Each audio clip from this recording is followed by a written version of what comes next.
नमस्कार दोस्तों, आप सभी का स्वागत है। आपके अपने YouTube चैनल मानव जीवन में दोस्तों लाइफ में सभी आगे बढ़ना चाहते हैं और लाइफ में आगे बढ़ने के लिए हमें रोज ही कुछ नया सीखना चाहिए और आगे बढ़ना चाहिए। तो चलिए आज की प्रस्तुति शुरू करते हैं। श्री शिवाय नमस्तुभ्यम। हर हर महादेव। दोस्तों, आप सभी लोग जानते हैं कि 13 नवंबर 2024 के दिन यहां पर बुधवार को प्रदोष तिथि पड़ रही है। इसीलिए दोस्तों इस दिन का महत्व बहुत ही ज्यादा बड़ा होता है, क्योंकि यह प्रदोष कार्तिक महीने में बुधवार को पड़ रही है और इस दिन महादेव और माता पार्वती की पूजा की जाती है। और इस दिन गेहूं के दाने का बड़ा महत्व होता है और इस दिन आपको 11 गेहूं के दाने वाला उपाय आप लोगों को जरूर करना चाहिए, जो कि पंडित जी ने अपनी अभी की शिव महापुराण की कथा में ही बताया हुआ है। तो दोस्तों इस उपाय को आपको कैसे करना है, कब करना है, कहां पर करना है और उपाय को करते समय आपको किन किन बातों का ध्यान रखना है, ये सारी जानकारी हम आपको इस वीडियो में देंगे। तो चलिए दोस्तों उपाय को शुरू करते हैं। देखिए ये दिन इतना खास होता है, इतना महत्वपूर्ण होता है। देखा गया है कभी कभी बड़े बड़े पूजा पाठ अनुष्ठान से जो मनोकामना पूर्ण नहीं होती है, वह कार्तिक प्रदोष व्रत के दिन एक छोटे से उपाय करने से ही आपकी मनोकामना पूर्ण हो जाती है। और बहुत सारे लोगों ने इस उपाय को किया भी है और उनको इस उपाय को करने का फल भी जरूर मिला है। अगर आप लोग भी इस उपाय को 13 नवंबर 2024 के दिन यहां पर बुधवार प्रदोष के दिन करना चाहते हैं, तो आप इस उपाय को पहले अच्छे से समझ लेना, सुन लेना, उसके बाद करना। आपको इस उपाय का फल जरूर मिलेगा और इस उपाय को करने से आपके घर में चाहे किसी भी प्रकार की दुख और समस्या क्यों ना चल रही हो, आपको उसका कारण भी नहीं पता है कि भाई ये समस्या किस कारण से चल रही है। उसका कुछ भी कारण हो सकता है, जैसे पितृदोष हो सकता है या किसी भी तरह का मंगल दोष भी हो सकता है, और भी बहुत तरह के दोष होते हैं, कुछ भी हो सकता है। पर आपको इस उपाय को करने के लिए अपने दोष को पता लगाने की भी जरूरत नहीं है। 13 नवंबर 2024 के दिन यहां पर बुधवार प्रदोष के दिन इस 11 गेहूं के दाने वाले उपाय को आप लोगों को कर लेना है। दोस्तों अब हम समझते हैं इस वाले उपाय को हमें करना किस समय है। तो सबसे पहली बात दोस्तों, हम समझते हैं कि यह गेहूं के दाने वाला उपाय करना किसको है। तो देखिए यहां पर सीधी सी बात है कि यह गेहूं वाला उपाय जो है यह किस लिए किया जा रहा है। यह मनोकामना को पूर्ण करने के लिए किया जा रहा है, या आपके जीवन में जो दुख और परेशानियां हैं उनको दूर करने के लिए किया जा रहा है, या आपका कोई बड़ा काम है जो कि नहीं हो पा रहा है, आप उसके लिए इस उपाय को कर सकते हो। तो सीधी सी बात यह है कि आप अपनी किसी भी प्रकार की मनोकामना के लिए इस वाले उपाय को कर सकते हो।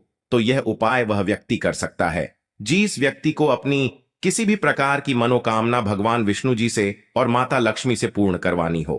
और अगर कोई भी माताएं बहनें जो है अपने घर की सुख और शांति के लिए, घर में धन समृद्धि को बढ़ाने के लिए यह वाला उपाय करना चाहती है, तो घर की जो बड़ी माताएं बहनें होंगी वह इस गेहूं के दाने वाले उपाय को विशेष रूप से करें, क्योंकि माताएं बहनें घर की लक्ष्मी होती हैं और जब घर की लक्ष्मी कोई विशेष उपाय करती है तो उसका फल ही बहुत जल्दी मिल जाता है और बहुत बड़ा होकर मिलता है।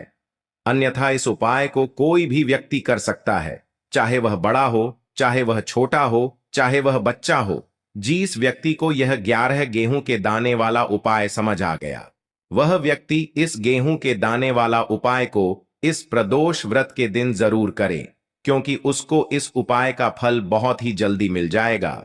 क्योंकि 13 नवंबर 2024 के दिन यहां पर बुधवार प्रदोष के दिन भगवान शिव और विष्णु भगवान जी बहुत आसानी से प्रसन्न हो जाते हैं। तो आइए अब हम समझते हैं कि इस गेहूं के दाने वाले उपाय को आपको करना कैसे है और इस उपाय को करने का जो समय है वह क्या है। लेकिन उससे पहले जो भी मेरे भाई मेरी प्यारी बहनें आज चैनल पर पहली बार आए हैं या मेरी आवाज आज पहली बार सुन रहे हैं, अगर आप भी महादेव के सच्चे भक्त हैं तो वीडियो को लाइक और चैनल को सब्सक्राइब जरूर कर लें और कमेंट बॉक्स में लिखे हर हर महादेव, जय मां लक्ष्मी।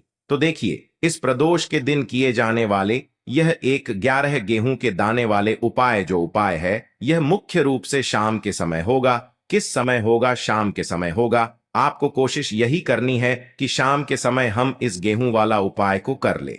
पर किसी कारणवश अगर आप शाम के समय इस उपाय को न कर पाओ, आपको कहीं काम से जाना हो या किसी और काम की वजह से आप उपाय को न कर पाओ, तो आपके पास फिर दूसरा मौका रहेगा जो कि सुबह के समय का रहेगा और प्रदोष काल का रहेगा। अब भाई, प्रदोष काल का समय भी बहुत ही लोगों के मन में प्रश्न बन जाता है कि भाई यह समय होता कब है, कितने बजे से लेकर कितने बजे यह समय होता है, ताकि हमें उपाय के लिए जो है करने का समय पता लग जाए तो हम आपको बता दें। प्रदोष काल का जो एक समय होता है, शाम का समय, वह होता है शाम के 6 बजे से लेकर शाम के 7 बजे के बीच का। इस समय के बीच में आप उपाय को करेंगे तो आपको उस उपाय का जरूर फल मिलेगा। तो शाम के 6 बजे से लेकर शाम के 7 बजे के बीच में आप लोग इस गेहूं के दाने वाले उपाय को कर सकते हो। तो भैया, बहुत सारे लोग यहां पर यह प्रश्न भी जरूर करेंगे कि भाई हम तो नौकरी पर जाते हैं, हम अपनी ड्यूटी पर जाते हैं और आने में हमें देर हो जाती है, तो उस जगह पर हमें क्या करना चाहिए। तो देखिए, उन लोगों को भी टेंशन लेने की जरूरत नहीं है। अगर आप लोग इस उपाय को शाम के समय प्रदोष काल में कर रहे हैं और अगर आपको आने में देरी भी हो जाती है, आप आने में 7 बजे तक आप नहीं पहुंच पाते हो, तो भाई आप 7 या रात 8 बजे तक भी अगर उपाय को करोगे तो भी चल जाएगा। और अगर इससे भी थोड़ा देर हो जाती है तो भी आप उपाय को कर सकते हो, क्योंकि 13 नवंबर 2024 बुधवार प्रदोष का दिन है। यह दिन एक ही बार आता है पूरे साल भर में, इसलिए जब आपको मौका मिल जाए तब आप इस उपाय को जरूर कर लेना। कोई भी उपाय हो, आप कभी भी कर सकते हो। प्रदोष के दिन बस कोशिश करना कि समय के थोड़ा मतलब अंतर्गत ही कर लो। पर किसी कारणवश अगर ना कर पाओ तो फिर आप थोड़ा देरी से भी कर सकते हो, आपको उपाय का फल जरूर मिलेगा। तो देखिए, कार्तिक मास के दिनों में विशेषकर श्री हरि विष्णु और श्री कृष्ण और भगवान शिव और माता पार्वती का पूजन किया जाता है। अब साथ ही साथ प्रदोष का दिन भी पड़ गया है, तो ऐसा समझ लीजिए आपके जीवन में धन भी आएगा, सुख भी आएगा, धन बढ़ेगा भी, और साथ ही साथ आपके जीवन के सारे संकटों को भगवान शिव जी दूर कर देंगे। तो चलिए सबसे पहले बात कर लेते हैं सबसे पहले उपाय की, जो कि प्रदोष वाले दिन आपको विशेष कर करना है। और इस उपाय को करने से आपकी कोई भी ऐसी इच्छा, कोई भी विश जो अभी तक अधूरी है, पूरी नहीं हो रही है, तो आपकी बड़ी से बड़ी विश और मनोकामना भी पूरी हो जाती है जब आप प्रदोष वाले दिन इस पहले उपाय को कर लेते हैं। देखो, गुरुजी ने कहा है कि अगर बुधवार के दिन प्रदोष व्रत पड़ जाए तो इस दिन आपको 11 गेहूं के दाने वाला उपाय तो अवश्य ही करना चाहिए। देखो, सबसे पहला उपाय, यदि आपके जीवन में कर्जा बहुत अधिक है, आपके जीवन में संकट बहुत अधिक रहते हैं, आपके ऊपर बहुत अधिक विपदा आ रही है, बार बार आपको अपने व्यापार में और अपने धन में हानि देखने को मिल रही है, यानी कि आपको प्रत्येक कार्य में हानि हो रही है, तो आपको यह उपाय करना चाहिए। देखिए, इस उपाय के लिए आपको 11 गेहूं के दाने आपको लेने हैं। ठीक है, 11 दाने लेने के बाद में आपको जरूरत होगी चावल के दानों की। 11 चावल के दाने और 11 गेहूं के दाने, और चावल के दाने खंडित नहीं होने चाहिए। अब आप कहोगे भैया गेहूं कहां से लेने हैं? देखो, आपको किसी भी किराना स्टोर पे गेहूं के दाने मिल जाएंगे, जाके ले लेना। ठीक है ना? 11 गेहूं 11 चावल के दाने लेने हैं। साथ ही साथ आपको एक तांबे का लोटा लेना है और उस तांबे के लोटे में आपको जल भरना है। जल आपका खुद के घर का होना चाहिए, मंदिर का नहीं होगा। अब आप ये सब सामग्री लेकर पहुंच जाओगे महादेव के शिवलिंग के पास में शाम के टाइम पे प्रदोष काल में। देखो, जब आप ये उपाय कर रहे हो तो अपना फेस रखना उत्तर दिशा, नॉर्थ डायरेक्शन की तरफ। अब यहां पे जो मैं आपको क्रम बताने जा रहा हूं ना, उस मेरे क्रम को बहुत ध्यान से सुनिए। महादेव को अगर कोई सबसे प्रिय है ना, तो उनकी सबसे छोटी पुत्री, जिनका नाम है माता अशोक सुंदरी, जो आपके पास में चावल के 11 दाने हैं ना, उन चावल के 11 दानों को माता अशोक सुंदरी के स्थान पर आपको अपना नाम और गोत्र बोलते हुए समर्पित कर देने हैं, है ना? चावल के दानों को रखने के बाद में जो आपके पास में तांबे का लोटा है ना, उस तांबे के लोटे को कहीं पे भी हम जल नहीं चढ़ेंगे। सिर्फ और सिर्फ माता पार्वती का जो हस्त कमल आपको दिख रहा है, यहीं पे गोल गोल आपको समर्पित करना है उसी जल को, और कहीं नहीं।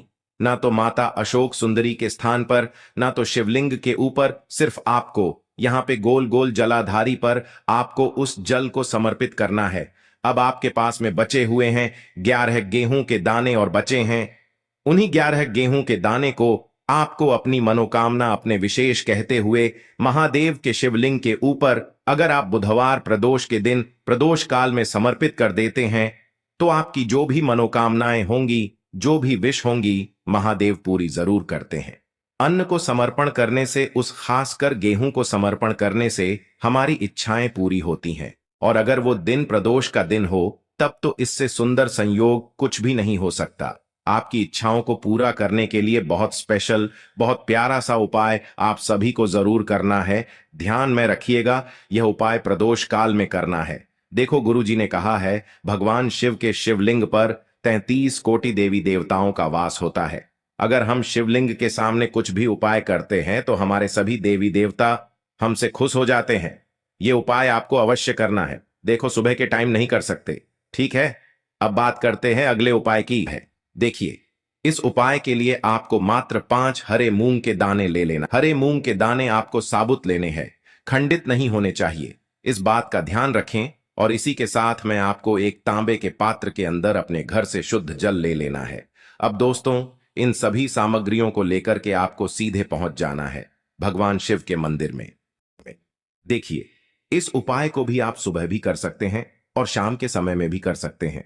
देखिए, भगवान शिव के मंदिर में पहुंचने के बाद आपके पास जो 5 हरे मूंग हैं, उनमें से पहला जो हरा मूंग है, आपको शिवलिंग के सामने जो नंदी महाराज होते हैं और उनका जो पैर उठा हुआ होता है, वहां पर आपको पहला हरा मूंग समर्पित कर देना है और आपको ओम नमः शिवाय इस मंत्र का जाप कर लेना है। फिर आपको दूसरा हरा मूंग लेना है और शिवलिंग पर जो श्री गणेश जी वाला स्थान होता है, वहां पर आपको यह दूसरा हरा मूंग समर्पित कर देना है। यानी कि शिवलिंग के सीधे तरफ आपको यह दूसरा हरा मूंग समर्पित करना है और फिर आपको ओम नम शिवाय या फिर श्री गणेशाय नम इस मंत्र का जाप कर लेना है। तीसरा हरा मूंग का दान आपको भगवान शिव की सबसे प्रिय पुत्री माता अशोक सुंदरी वाले स्थान पर समर्पित करना होगा। शिवलिंग की जो जलाधारी होती है, जहां से जल बह करके आता है, उसी जलाधारी के बीच में जो कहीं कहीं उठी हुई लाइन होती है सांप की आकृति के रूप में, वहीं पर आपको तीसरा हरा मूंग समर्पित करना है और फिर आपको ओम नमः शिवाय इस मंत्र का जाप कर लेना है। अब दोस्तों, चौथा जो हरा मूंग है उसे आपको भगवान कार्तिकेय जी का जो स्थान होता है शिवलिंग पर, वहां पर आपको ये चौथा हरा मूंग का दाना समर्पित कर देना है और आपको ओम नमः शिवाय इस मंत्र का जाप कर लेना है। अब दोस्तों, आपके पास जो 5वां और अंतिम हरा मूंग बचा हुआ है, उससे जल के पात्र के अंदर डाल देना है और इस हरे मूंग से युक्त जल से आपको भगवान शिव के शिवलिंग का अभिषेक कर देना है। जल आपको बिल्कुल धीरे धीरे समर्पित करते जाना है और लगातार आपको शिव महापुराण के मूल मंत्र श्री शिवाय नमस्तुभ्यम इस मंत्र का जाप करते रहना है।